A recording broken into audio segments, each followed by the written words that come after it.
Cek 1 2 3 3 2 1 dicoba. Suara dicoba, kurung dincopno. 3 2 1. Ya, tes 1 2 3 3 2 1. Ya. Pernah ngalami rasa cemas?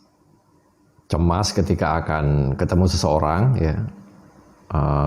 Mungkin mau presentasi, mungkin mau menawarkan produk, ketika Anda menjadi seorang sales, ketika Anda mau mengajar, bahkan ketika Anda mungkin mau ketemu sama seorang ya calon pacar nih kira-kira, ya cemas. Dan terlebih lagi akhir-akhir ini kan kita lagi adik-adik kita ya, karena adik-adik lah teman ya, teman-teman kita yang mau ujian segala macam, mereka pasti akan cemas. Nah, gimana sih sebetulnya supaya kita bisa mengatasi rasa cemas ini? Tonton video ini, jangan di skip sampai habis, oke?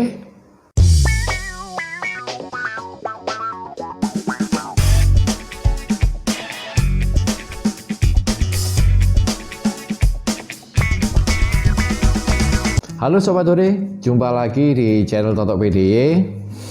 Saya ucapkan banyak terima kasih yang masih setia di channel ini dan supaya terus setia mengikuti video-video saya. Dan buat yang baru datang, saya ucapkan terima kasih karena Anda mau mampir. Dan supaya Anda nggak ketinggalan, silahkan subscribe dan dinyalakan belnya itu ya, supaya nanti nggak ketinggalan kalau ada video-video dari saya. Oke, kali ini kita akan membahas tentang cara bagaimana supaya kita bisa mengatasi rasa cemas ya. Rasa cemas sering kita alami di saat mungkin sebuah peristiwa yang akan kita alami besok lusa atau kapanpun. Namun kita merasakan kondisi yang tidak nyaman ketika kita akan menghadapi peristiwa itu, peristiwa yang akan datang. Nah, sebelum kita nanti membahas tentang caranya, saya mau jelaskan sedikit lah dari mana sih sebetulnya rasa cemas ini. Cemas itu terjadi secara alamiah dalam diri manusia, di mana itu terjadi karena pikiran kita masih belum mampu membayangkan atau merasa asing terhadap sebuah peristiwa yang akan kita alami. Jika Anda sudah terbiasa dengan peristiwa yang akan terjadi, Anda nggak mungkin cemas, itu sudah pasti ya. Nah, sehingga setelah kita tahu bahwa rasa cemas itu muncul karena pikiran kita ya, masih meraka-raka, dia masih merasa asing, kira-kira nanti akan seperti apa segala macam. Nah, itulah yang menyebabkan rasa cemas. Dan biasanya rasa cemas ini bukan hanya sekedar sesuatu yang kita pikirkan dan menjadi asing buat kita, tapi biasanya memunculkan sebuah sensasi ya. Ada orang yang ketika baru membayangkan peristiwanya yang akan terjadi aja mungkin udah berkeringat dingin, perut mules ya kan, akan ada yang sampai pusing segala macam, dan ini cukup mengganggu. Dan terlebih lagi adalah ketika rasa cemas ini justru malah menjadi penghalang ketika kita seharusnya mampu tampil, perform, atau bahkan menghadapi peristiwa itu dengan segala skill yang kita miliki. Kita ambil contoh misalkan, ada seorang sales yang jago dalam menjual. Nah, suatu ketika dia punya kesempatan untuk bertemu dengan seorang, taruhlah ini mungkin klien yang gede gitu ya, yang berkesempatan dia nanti bisa closing dan menghasilkan sebuah penjualan yang luar biasa gitu. Nah, dia udah punya ini ceritanya, udah punya product knowledge, punya seni komunikasi, punya. Namun yang menarik adalah ketika dia menghadapi rasa cemas ini, justru malah nantinya ketika ketemu, rasa cemas ini akan mengikuti dia terus, yang menyebabkan ketika pertama kali dia ketemu dengan klien tersebut akan menyebabkan dia merasa tidak bisa tampil perform 100%. Bahkan dia sulit untuk meyakinkan orang ketika pertama kali ketemu. Itu contoh lain, misalkan ada orang yang mau ketemu sama pacarnya ini, pacar baru ya, pasangan baru yang baru kenal mau ketemu. Nah, mungkin Anda ingin supaya ketika ketemu itu akan bisa memunculkan sebuah diri Anda yang sesungguhnya, bahkan Anda mungkin yang seharusnya pemberani, yang suka ngobrol segala macam, Anda jadi pendiam karena Anda terganggu dengan rasa cemas yang mengikuti Anda. Bahkan mungkin untuk adik-adik yang lagi belajar ujian terutama, dia udah menyiapkan segala pelajarannya. Dia benar-benar sudah mempersiapkan itu semua. Namun yang terjadi ketika dia cemas, justru malah rasa cemas ini akan mengalahkan apa-apa yang sudah kita persiapkan sebelumnya. Nah, ini kan sangat mengganggu sekali. Sehingga kita bisa simpulkan bahwa sebetulnya rasa cemas ini adalah karena pikiran kita merasa asing terhadap sebuah peristiwa yang belum terjadi. Nah, bagaimana cara mengatasi rasa cemas ini dengan cepat? Kita bisa gunakan dengan cara yang sangat sederhana. Karena kita tahu bahwa rasa cemas ini adalah muncul karena pikiran kita masih merasa asing, sehingga kita harus mengenalkan peristiwa itu. Mengenalkan peristiwa yang akan terjadi. Mungkin ada yang komplain mungkin ya, peristiwanya kan belum tentu sama, betul. Nah, oleh karena itu dengan teknik ini yang Anda bisa lakukan berulang-ulang, mungkin dalam waktu ya misalkan besok mau ketemu malam Anda latih gitu, kira-kira bisa Anda lakukan teknik ini, sangat efektif. Nah, teknik ini adalah satu teknik di mana kita akan mengenalkan pikiran kita terhadap sebuah peristiwa yang akan terjadi.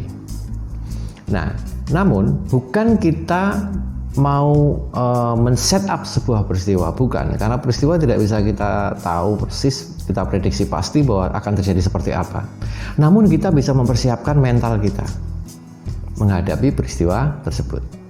Nah, caranya bagaimana? Nah, kita membuat imajinasi seolah-olah kita ini sedang mereka-reka atau sedang membuat atau merancang sebuah film. Jadi tekniknya sederhana, Anda duduk, usahakan mood atau state Anda itu dalam kondisi yang tenang, zero. Ya, ambil tempat yang nyaman, kemudian Anda duduk. Kemudian Anda bayangkan atau Anda buat sebuah gambaran yang ada di depan Anda, terletak di depan Anda. Entah bentuknya itu kotak ya, atau bentuknya itu bulat atau apapun, pokoknya ada di depan Anda. Buatlah seolah-olah di depan Anda itu ada sebuah film.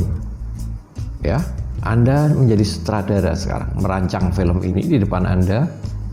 Kemudian bayangkan ada diri Anda dan peristiwa yang akan terjadi. Misal Anda mau ketemu sama seseorang, Anda bisa set up kira-kira, oh kalau udah janjian tempatnya di sini atau tempatnya beda pun juga nggak masalah. Tapi Anda bisa rancang kira-kira, oh, nanti saya akan duduk seperti ini, saya akan menggunakan bahasa tubuh saya seperti ini, saya mungkin akan berpakaian seperti ini, saya akan duduk dengan cara seperti ini, dan segala macam lah, pokoknya Anda siapkan. Kemudian buatlah sebuah skenario. Jadi Anda sebagai sutradara membuat skenario peristiwa ini seolah-olah hal itu terjadi. Nah, Anda berarti kan melihat diri Anda yang ada di depan sedang melakukan aktivitas itu. Tugas Anda yang saat ini menjadi seorang sutradara adalah mengamati. Ketika terjadi sebuah rangkaian peristiwa yang menurut Anda nggak nyaman pada saat itu, Anda bisa rubah. Anda bisa rubah dengan cara seperti apa? Anda ganti, oh enggak deh, saya nanti nggak akan ngomong gitu, saya akan berperilaku seperti ini. Jadi filmnya seolah-olah Anda cut. Nah, jadi kayak sutradara itu. Oke, diulangi lagi. Ya, kira-kira seperti ini. Anda lakukan itu berulang-ulang. Bahkan sebisa mungkin Anda mereka-reka adegan atau peristiwanya itu bergantian atau berubah-ubah. Tujuannya untuk apa? Di sini sebetulnya keuntungannya ketika Anda merubah-rubah skenario dari peristiwa tersebut adalah Anda ingin merancang sebuah peristiwa ya yang nantinya bertujuan supaya Anda mampu mengantisipasi peristiwanya akan terjadi seperti apa. Seperti tadi saya bilang bahwa kita bukan merancang peristiwanya akan persis terjadi seperti itu, tapi kita mengantisipasi jika peristiwa itu akan terjadi. Jadi buat teman-teman yang misal ya besok harus presentasi misalkan, bayangkan bagaimana ketika Anda bertemu dengan orang-orang yang Anda harus presentasi. Materi Anda bagaimana, Anda akan mengucapkan apa, Anda berpakaian apa, gaya bahasa tubuh Anda seperti apa, intonasi seperti apa. Nah, ini bisa Anda gunakan untuk berbagai macam peristiwa dalam konteks yang bermacam-macam. Bahkan kalau Anda udah jago seperti ini, Anda bisa ajarkan kepada orang lain, terutama untuk orang tua yang ingin mengajarkan kepada anaknya supaya nggak cemas. Jadi misalkan untuk orang tua yang ingin membantu putra-putrinya ketika akan mau ujian atau bagaimana, itu ajarkan supaya dia duduk, kemudian coba deh ngomongnya kira-kira seperti ini. Coba deh besok sekarang buat bayangin kira-kira di depanmu itu kamu lagi ngerjain ujian itu seperti apa. Duduknya bagaimana, cara mengerjakannya bagaimana. Lantas kira-kira, kan dia udah belajar nih ceritanya. Jadi bayangkan bagaimana ketika ada soal seperti ini, dia harus menjawab seperti ini, kondisinya. Pokoknya semua peristiwa yang kemungkinan akan terjadi seperti apa. Dan sebisa mungkin tadi saya katakan, lakukan berulang-ulang dengan berbagai macam scene atau adegan. Nah, berbagai macam adegan. Dengan cara seperti itu, setidaknya mental kita, pikiran kita akan mulai memiliki sebuah gambaran. Kira-kira besok akan terjadi seperti itu. Nah, ini sudah sering saya lakukan dulu pertama kali ketika saya ngajar. Jadi ketika Anda mau mengajar misalkan, atau Anda mau apapun lah pokoknya. Karena takutnya gini, Anda sudah memiliki skill, Anda sudah mempersiapkan semuanya, namun hanya gara-gara mental Anda yang belum siap untuk mengantisipasi peristiwa itu, menyebabkan performa Anda menjadi menurun, bahkan mungkin merugikan diri Anda sendiri. Oke, jadi saya ulang sekali lagi tekniknya ya. Anda duduk, Anda bayangkan diri Anda sedang berada di depan Anda, bentuknya film gitu, dia sedang melakukan aktivitas, dan Anda bertindak sebagai sutradara. Kalau Anda merasa nggak nyaman, Anda rubah. Bahkan Anda mungkin bisa mereka-reka kalau dia bertanya seperti ini, maksudnya lawan bicara Anda harus menjawab seperti apa, gaya bahasa tubuh Anda seperti apa. Lakukan berulang-ulang. Kenapa harus berulang-ulang? Supaya diri kita, pikiran kita memiliki data yang banyak. Kira-kira peristiwanya akan berlaku seperti apa. Ya, jadi itu adalah cara mengantisipasi supaya mental kita siap untuk menghadapi sebuah peristiwa yang nantinya akan terjadi. Nah, buat Bapak Ibu yang ingin mengajarkan kepada putra-putrinya, jangan lupa juga bahwa putra-putrinya ketika mempraktekkan teknik ini sebisa mungkin dia juga harus dalam kondisi rileks, tenang. Jadi dia suruh tenang dulu, duduk, Anda di sampingnya, kemudian Anda arahkan. Ya, Anda arahkan kira-kira bagaimana, urut-urutannya tadi sudah saya jelaskan. Sehingga nanti si anak ini bisa memahami kira-kira peristiwanya akan terjadi seperti apa.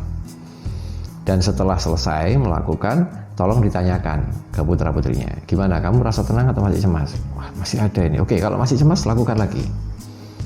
Dibuat kira-kira seperti apa, nanti duduknya seperti apa, masuk dari pintu seperti apa. Kalau misalkan ada pertanyaan, kalau saya nggak tahu peristiwanya akan terjadi seperti apa, ya Anda buat sebisa mungkin, sevariatif mungkin. Karena dengan cara itulah sebetulnya kita bisa mengenalkan mental kita. Tadi saya katakan kita tidak mungkin men-set up sebuah peristiwa karena kita juga belum tahu, tapi kita bisa mempersiapkan diri kita, mempersiapkan mental kita mengantisipasi peristiwa tersebut. Ya, oke. Jadi kalau yang belum paham silahkan tulis di komen kira-kira seperti apa, nanti akan bisa kita ulas dan nanti akan saya buatkan video lagi atau bergabung di live streaming yang biasa setiap hari Kamis malam Jumat dan Minggu malam Senin di acara Ngopi Sore, Ngobrol Happy Sobat Sore. Dan jika Anda menyukai konten ini silahkan tekan like, dan jika Anda tidak menyukai ya dislike, nggak apa-apa. Silahkan share kepada teman-teman, kerabat atau siapapun yang mungkin memerlukan ini dalam waktu dekat ini supaya mereka bisa mendapatkan manfaat dari teknik ini. Dan jangan lupa subscribe supaya teman-teman juga nggak ketinggalan video-video saya yang terbaru. Oke? Sekian dulu dari saya. Lakukan, praktekkan, dan temukan manfaatnya untuk diri Anda. Semoga memberi berkah untuk kita semua, dan salam hore.